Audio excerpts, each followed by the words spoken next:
Welcome back, wordsmiths and story seekers. I am your host, Daniel Willcocks, broadcasting from the shadowy halls of Devil's Rock HQ, and today I am thrilled to share the writer's chair with the wonderful Jennifer Barnes. Jennifer Barnes is the managing editor of Raw Dog Screaming Press, which has been publishing off-kilter books for more than 2 decades. Her editing career began in the early 2000s when she spent 4 years as an editor for the Dream People literary magazine.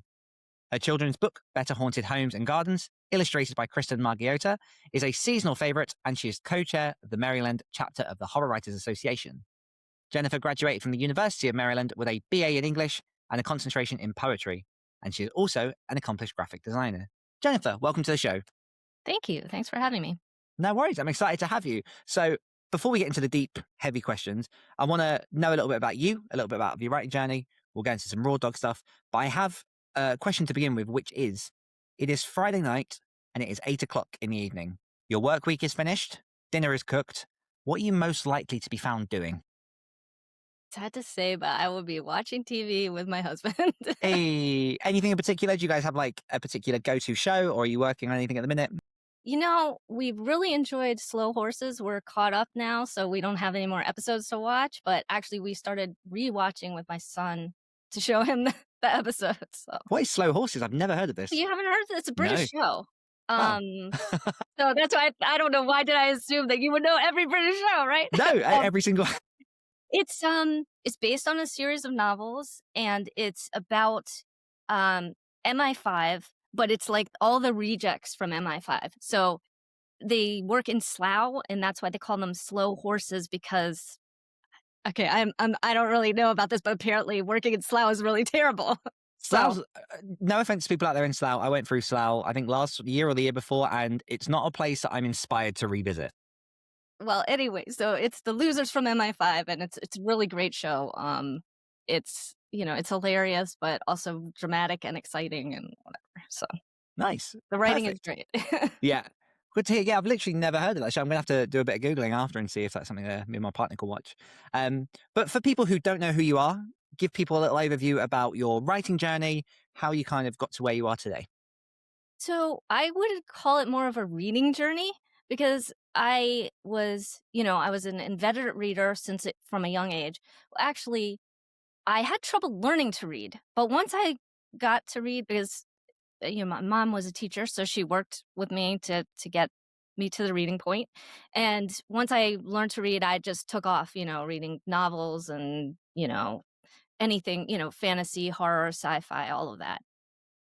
Then I did have interest in writing. I studied poetry in college. I wrote some poetry, but I also was interested in other things like graphic design and production. So while I have done a bit of writing, most of my stuff is more on the editing side and production side of books. So I got into editing for an online zine. At the time, that was like the thing to do. It was to do an online zine. So my husband and I we worked on the Dream People for another publishing company. And once we did that for a few years, we were like, wow, there's so much great stuff out here. And it was during a time when they didn't publish cross-genre stuff. Everything had to be in the very specific niche. So we were like, wow, these people are writing great stuff and we're super excited about it, but nobody will publish it. So we were like, God, I guess we'll do it ourselves. The magic of being I guess gatekeeper is a strong word, especially when you're trying to find people to publish. It kind of almost seems Nope, a bit it was derogatory definitely that at the time. That was the word for it, gatekeepers, and they were very much so gatekeepers. It's weird having been doing this for so long to see how the whole gatekeeper thing is so much less now. But although I was a champion for getting rid of the gatekeepers, now I see some of the value in the gatekeepers. I think it went a little too far in the other direction. Yeah, I think it's that kind of like overcorrection, isn't it? Because it's similar to Amazon. Amazon, obviously, in its early days, was very much like gatekeeper. We, publishers publish the books, and then they opened up for KDP. And I often say to people, like, it's incredible because anyone can publish a book, but it's also awful because anyone can publish a book. Yes. And trying to find I'm trying to think of the right metaphor, the cream that rises to the top of the crop. I guess is kind of just a forever journey, and why it's important to have editors and people who, can take those works that might be little bit rough around the edges and really make them shine for people. Yep. So was it always horror for yourself, or has that kind of been a bit of a journey along the way that's brought you to the darker side of fiction? Yeah, I always, as a reader, I read everything. I like literary fiction. I like I said, sci-fi, fantasy, all those things. And when we started out with the press, we published a lot of literary fiction too. But you know what? You can't. I just published the stuff that I like. But it doesn't work to do it that way because that's an audience of one. So you can't build, it's like Jennifer Barnes would really like this book. But, so we just somehow over the years, it could partly be to do with the name of the press. And, we just got a reputation for doing horror. We did really well with horror poetry, which was also something that people were not publishing. So I feel a space that we really accomplished a lot in. So anyway, we just kind of followed the fans, the people, the books that most of our readership were interested in were at least dark. And I mean, that's kind of true of anything that I read. If it's not a little bit dark, I'm probably not going to be loving it. Needs a bit of teeth in there.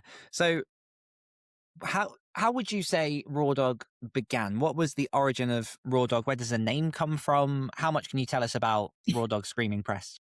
So back in the time when we were doing the zine, my husband's an author and he wanted to first he was trying to work with another publishing company and we saw what they were doing and we were like, we can really do this ourselves. Which was not untrue. We could do it ourselves, but that what you see from the outside is always different from the inside. So publishing is like really a lot of work and there's a lot to it. So anyway, he was writing poetry at the time, and Raw Dog Screaming is the title of a poem that he had written, which I thought was really cool. And so we used that as the Yeah. title of our press. Um, at the time, there was all the presses were named things like Green River Hills or or Hmm. things like that. That was very there was it was very forgettable. And so people responded to our name pretty well. They kind of liked it. They were like, "What the heck is that?" Since then there's been some things that have come up associated with some of the phrase which was not intended, you know, in any way by us, but what can you do? Language changes, literary stuff uh, evolves, I guess. Yeah. So it began as a way for you to publish your partner's work, or just were you at that point interested as well in collecting other authors and showcasing their work too? So, like I said, we had originally been running this zine. So we were mostly interested in publishing other people's things. So he edited an anthology that we put out. We put out a few of his books, but not it wasn't our primary you know. Mostly I would often use his stuff to test things because I didn't feel bad if we were trying something new and I was like, "Oh, we let's try to put out a poetry collection." I didn't feel bad putting out his thing because, it was I take the responsibility of publishing someone's project pretty seriously. Hmm. So I'm always trying to make sure that I'm bringing value to that. And so it made it a lot less stressful for me to experiment on things with his stuff because I knew he wouldn't hold it against me if it didn't work out or whatever. Yeah. And you've been around, as you say, for sort of 20 years now, and publishing other people's work and doing different things in horror and other genres as well. One thing that I've noticed, especially the last few years, and it's stuff that I generally try and stay out of, is there's a lot of friction sometimes with small presses. There's a lot of people who have the best of intentions when they start these engines, create machines that they can no longer control, and then it collapses on itself quite significantly and often very, very publicly. What Yep. would you say has been sort of the secret for yourselves in keeping the machine going for as long as you have? So, yeah, it's like that I won't give up on stuff, I guess. So it's more of a matter of just keeping going.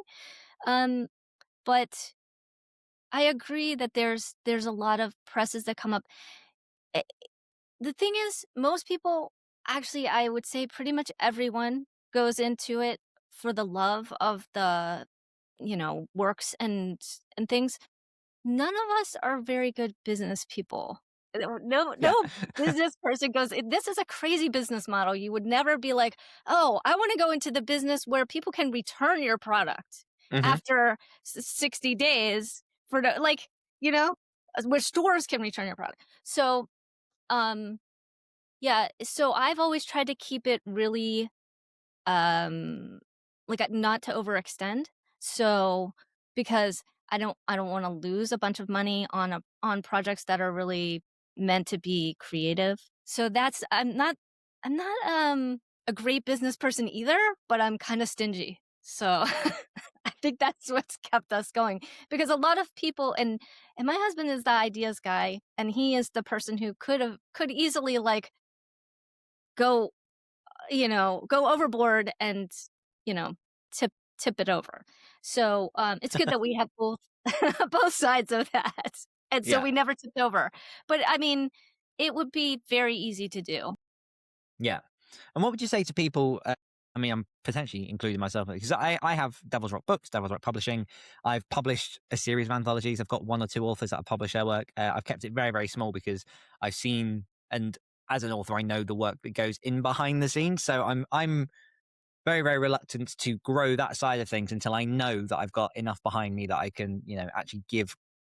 Authors spend hours by themselves poring over their work for what is essentially a labor of love. So much of it is unfortunately unpaid. And so I know personally, I'd like to get to a point where I've got enough income behind me, enough reputation behind me to publish authors and to bring talent into the world.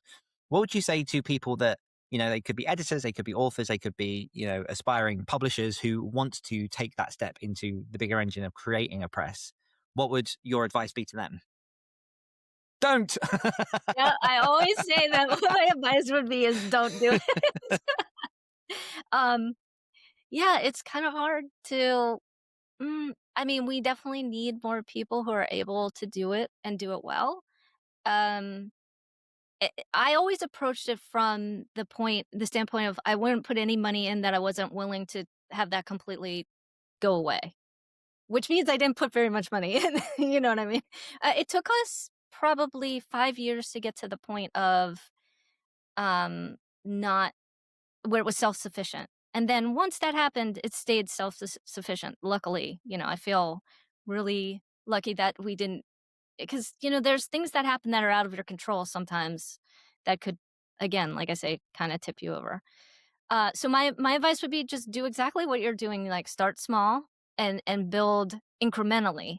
You so many times you see the people getting excited and overextending and signing too many projects, and that's when it Hmm. all goes down, because you got, I mean, it's usually like, we're two people, and that's, I have some people that help out, but for the most part, it's two people. And really, I do most of the time. But so, you gotta keep in mind how much can you actually do, and it's hard. I mean, so many times I would have a year where I would publish like 12 books, 13 books in a year, and I'd be like, I would hate life, hate myself. Why did I do this? And then the Yeah. next year I'd have to only publish like 6 or 7 books so that I could, get back to sort of a place where I wasn't hating life. Yeah. Well, how do you balance that kind of production schedule? Because as you say, some years you might do more, some you might do less.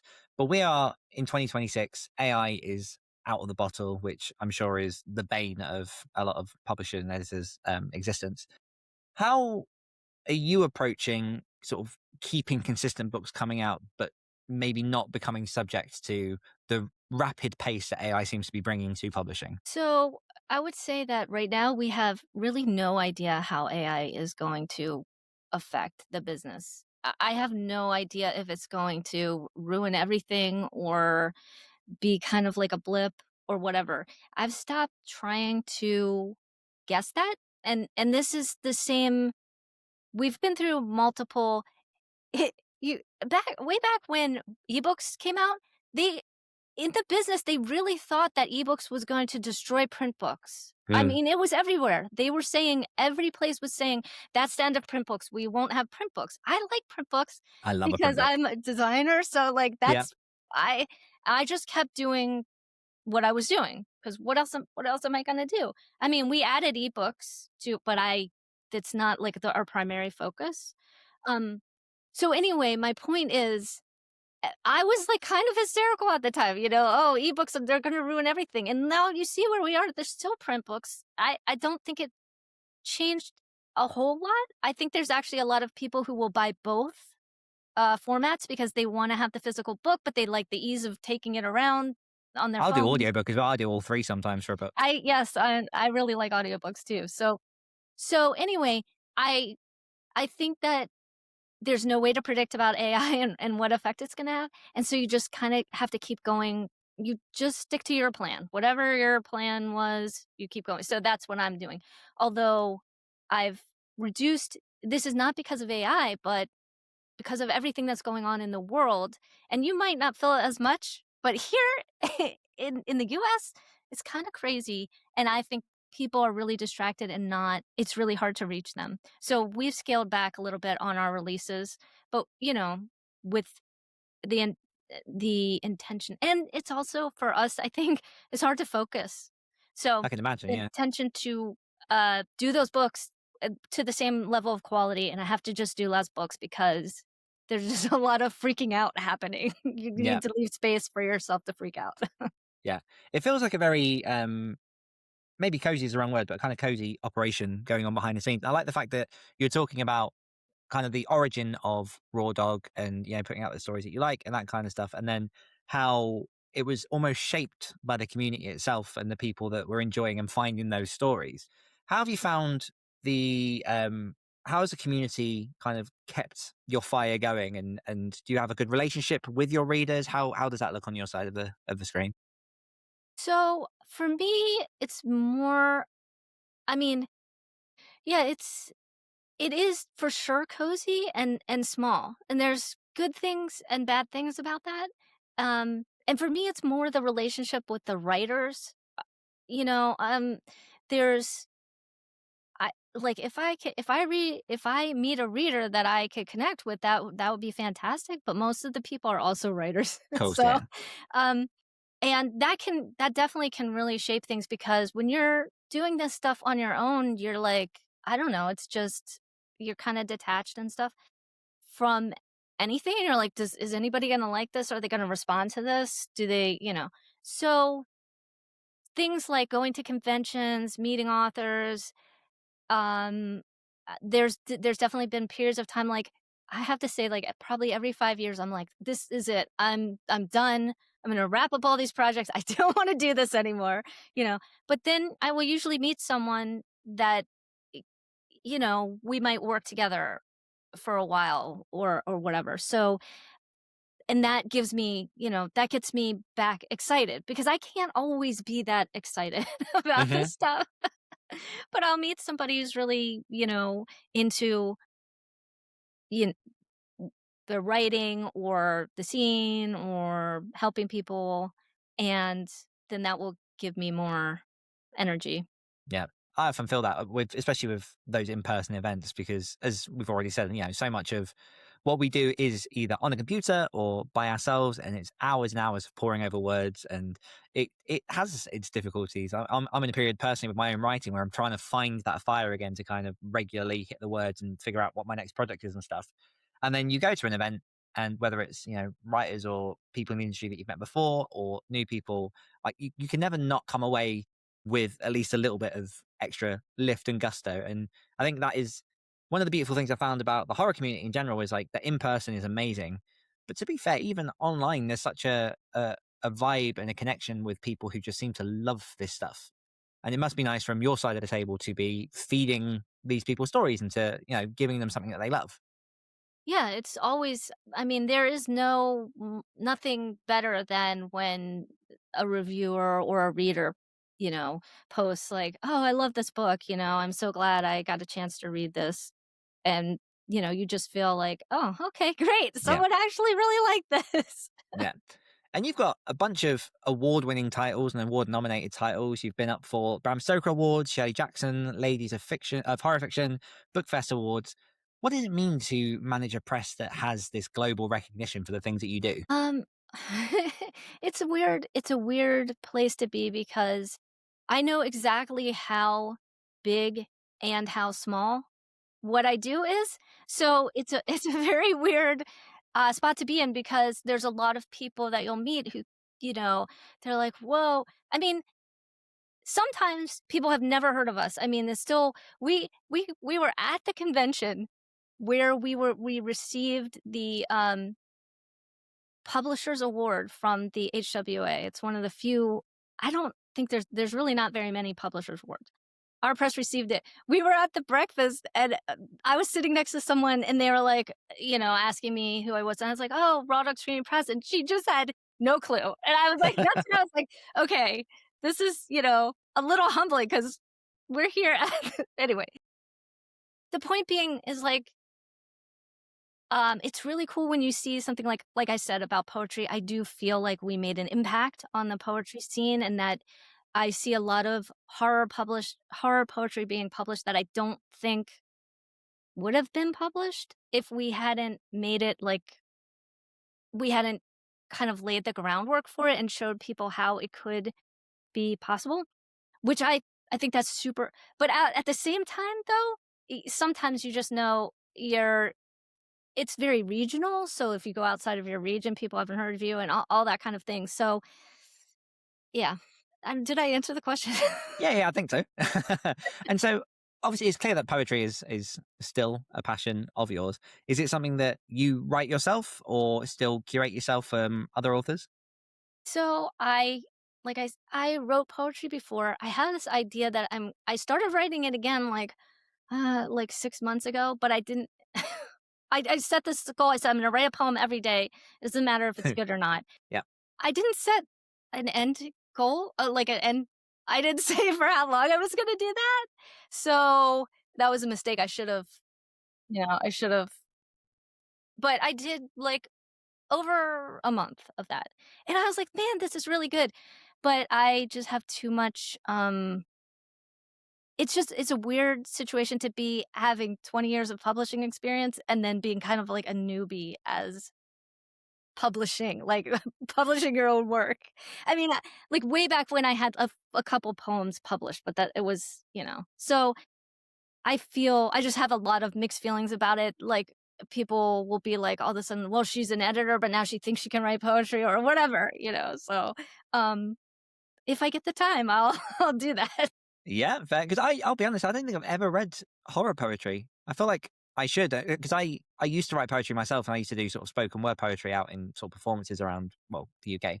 Um, so I appreciate poetry a lot, but I've never really come across sort of the horror side of. Yeah, it's not super popular, like I said, because of course most of the poetry that gets published is very literary. So, that's a whole other thing. And a lot of people, readers, don't um resonate with that poetry. I think that poetry gets a really bad rap because of that, which is part of why when my husband published his collection, it was called The Troublesome Amputee, and people just really flocked to it because they could understand it, and they were like, "I hate poetry, but I like this poetry." Yeah. And so many people were saying that. I was like, I really want to be able to put out poetry that people will connect with. And that's what we started to do. The horror, it's our brand or, you know, whatever of horror poetry is fairly literary. So um it kind of crosses the two things. But of course, people in the literary scene will not take it seriously at all.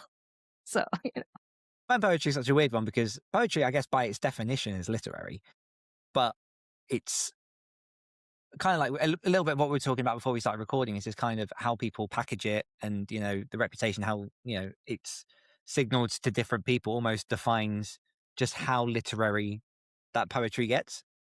But I think we're getting into the weeds on poetry stuff, which I didn't expect, which is always fun. coming back to Raw Dog, what?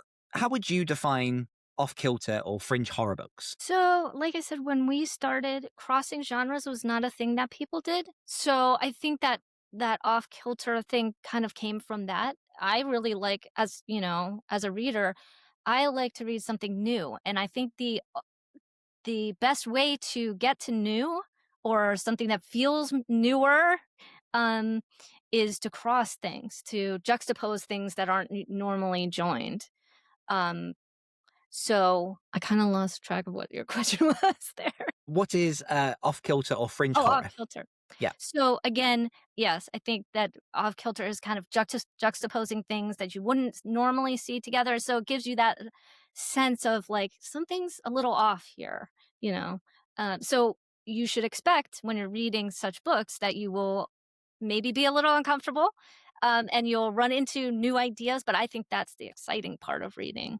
yeah. Oh, 100%. So what does it take if, I've got a few authors in my community who are either looking to publish their first book or they've got a few books out, but they're looking at the next home for their books. If they were to come to Raw Dog and submit their book, what would you be looking for in a book that would grab you, be off kilter, fringe horror? What are the things that you're looking for in a horror submission?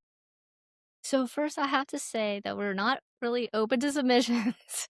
So, and I am sorry about that, but it's really better for you because like I have people who will ask me, I want you to look at this and I'll be like, okay, but let me tell you, it's going to be a long time. And there have been people who have waited for over, more than a year Hmm. for me to get to. So I just want to put that out there. I know it's annoying. I hope someday that I'll be able to look at more things, but right now it's just a waste of both parties' time, you know? Yeah, yeah. But, what I look for in a book is, again, it needs to have kind of like a darkness to it, and but it doesn't have to necessarily be strictly horror or what have you. And I look for, like I said, kind of a unique either perspective, either the writing style would be unique, the voice, the ideas. Um, I'm really kind of I'm a demanding reader. I want it all. I want character development. I want language. I on the sentence level, the language is important to me, um, and I like plot too. So I know that's a lot to ask for. That sounds like a complete book. Yeah, it is. Yeah.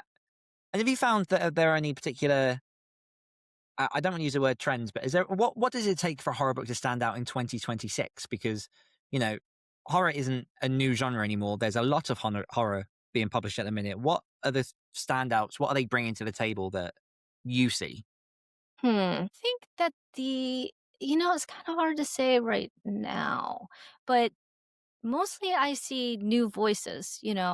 I'm really I've really enjoyed that a lot of the bigger publishers are taking on books from other cultures that that kind of use the culture as the background, and I think that's kind of the but I feel like that might be a trend, like we might be at the tail end of that trend, so I'm not really sure where things will go. I'm guessing maybe a swing back to standard stories. Yeah. I'm seeing a lot of there seem to be a swinging towards shorter fiction in the sense Mm, of sort of novella length works. A couple of years ago, there seems to be going almost back a little bit to sort of the beefier books. mhm. And this is more of a selfish question because I've got two unshopped novellas that I'm in a mind of where can I put them? Not that I'm trying to pitch to you live on air, but like in my head, I'm like, will an agent take these? Is this what the market's looking for right now? Should I do something else with these? What's been your kind of view on the length of works? Because weirdly, it seems to be really contentious whenever I'm in author groups or speaking to people in Devil's Rock Books. A thing that pops up a lot where people are like, is this book long enough? It's a novella, or is it too long? It's a novel, but it's 150,000 words. Like, does that play a part, the length of the book, in what you guys do? Absolutely, the length is super important for us. Good to And know. Okay. it's funny that you say this because we like, 2 years ago, we started a novella line. That was, like, my thing that I was excited about. I wanted to do this novella line. I think that the novella format is a fantastic format, and I wanted to see what we could do to try to make it more like that people would take the novellas seriously like a book. Because if you read a really good novella, that's what I love about a really good novella. You feel like you've read a book, but it took you half the time. So Yes. you have the whole, you feel like you had the whole experience, but you were able to do it in a short amount of time. I had mixed, I feel like the response to the novella line was mixed. It might be partly that series books are a challenge to market, and we did a series, but all the books were standalone.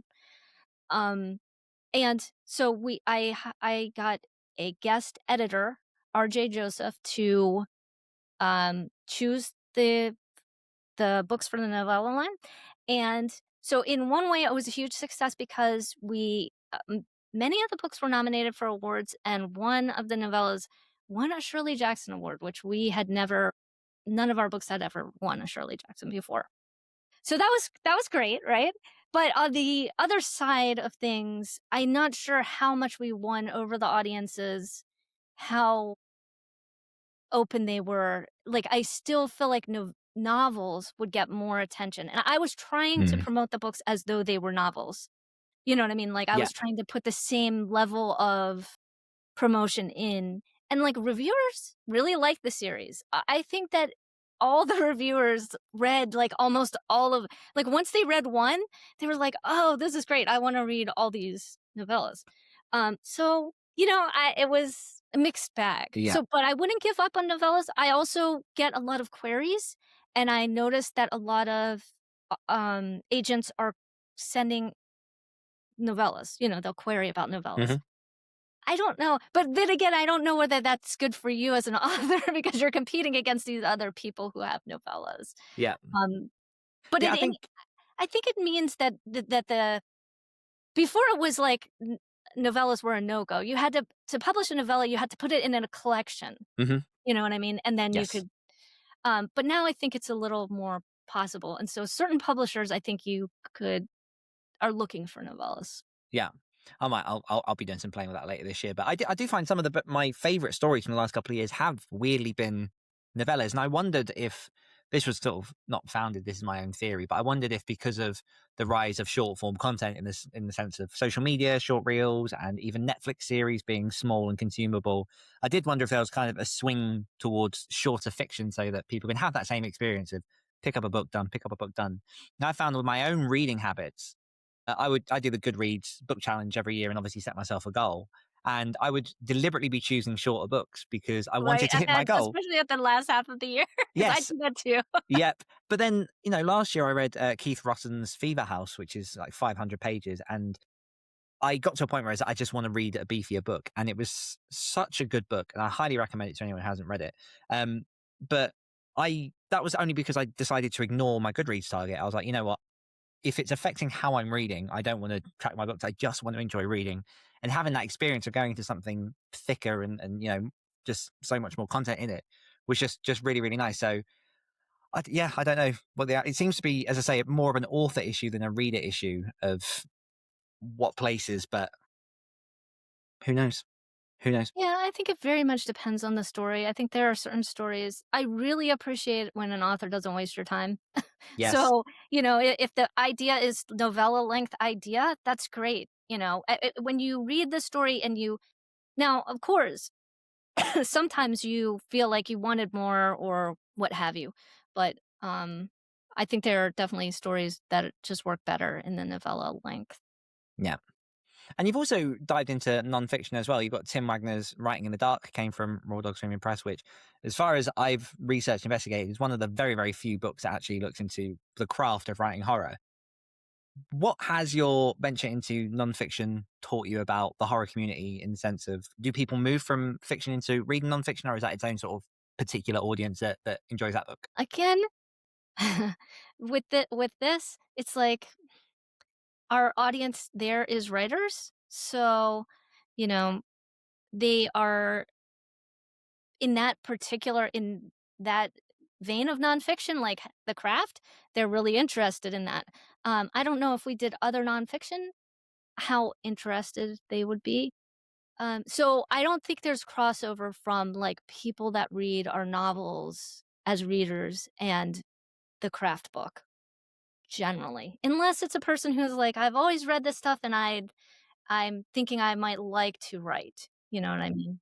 Um, but it's as a series because we have multiple books by Tim in that Writing in the Dark series, and it's been hugely successful. It's a really valuable book. Tim is he is just a treasure. Actually, he's like literally a treasure for the scene because he is what he really cares about is the craft of writing, and he will talk about anybody, anywhere, anytime about it. So if you ever run into him at a convention or you're stuck and you could email him, he says anybody who's has his book can email him questions. He's really, I feel lucky to have worked with him because I just think and I, as not very much of a writer, every time I read one of his writing books, it's like it really sparks my creativity. It makes me think differently about certain things in writing that I just value. I really value that. Yeah. Shamedly, that book is one that has been on my TBR for about 2-3 years now, and I need to pick up a copy and look at it. We are rapidly approaching the end of our time together, but for people watching on YouTube, I'm looking off screen. I'm not being rude. I'm just looking at your publishing schedule for the next couple of years. What are you excited about with Raw Dog Screaming Press over the next year or two, and what should people be looking forward to? Well, actually, today we're announcing a book deal for an anthology called Abandoned Asylum. It has a colon, it's Abandoned Asylum, edited by James Chambers. I'm really excited about that project. Of course, we have to kickstart it. So that's a big Yep. thing. But I'm really excited about that. There's stories from Clay McLeod Chapman in there and Elizabeth Massey. Trying to think of who else? Lisa Morton, a bunch of people. Today we're announcing the book deal, then we'll have a final TOC announcement. But Jim is a great editor, and he has an eye for putting stories together. So you know how in an anthology the order of the stories is pretty important, but it's Yes. like a very nebulous, how do you do Yeah. that? Yeah. I don't know. I don't have a talent for that. So I'm excited. And it also has a framing story that he's written, the framing story. So it's about an asylum, I'm not sure the history of it when they started building asylums in the US. It's based on an actual abandoned asylum that he used to go to and take pictures of. So he used the pictures to get the authors to write stories. I love this. I'm in. So it's really great, and the stories span um, many years in history. So from the beginning when the asylum was first built till stories happening on the grounds now that it's defunct or what have you. So I really enjoyed the way that he put it together. I feel like it's one of those things where the whole book itself is a story, even though there's multiple stories in it, Mhm. So Oh, I love that. Well, if you've got a link for that, we'll put that in the show notes when this episode comes out. okay, yeah, I have the link will go live like as soon as we're done. I'll start posting about Oh, the that is announcement. exciting. Nice. Okay, so we are at the end of the main questions, but we are going to jump into a quick fire round, which is 10 questions I'm going to throw at you as quickly as possible, and you have to try and answer as quickly as possible. I'll do the caveat I always do. A lot of people tend to go off track. It's not often very quick, but we'll just see how it goes. Okay, So, are you ready for your quick fire round? I'm ready. Okay.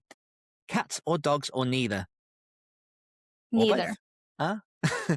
What is the worst spice? I like them all. Wow, fair. Do you have a favorite method of transportation? I like walking. Perfect. Do you like cliffhangers at the end of your chapters? It depends. Forced cliffhanger, not so good, but if it's a real good one, then I love it. That was exactly the answer I was expecting from an editor. Drink of choice when you're writing or editing? Tea, always tea. Are you more often late, early, or dead on time? A little bit late. I How used to many, be an on-time person, but I don't know. just as it goes, Yeah. how many books do you read per year, including Slush? Probably 80 to 100. Wow. Happy ending or bleak masterpiece? Bleak. Would you rather live in a sitcom or a fantasy world? Fantasy. What books are you most looking forward to this year?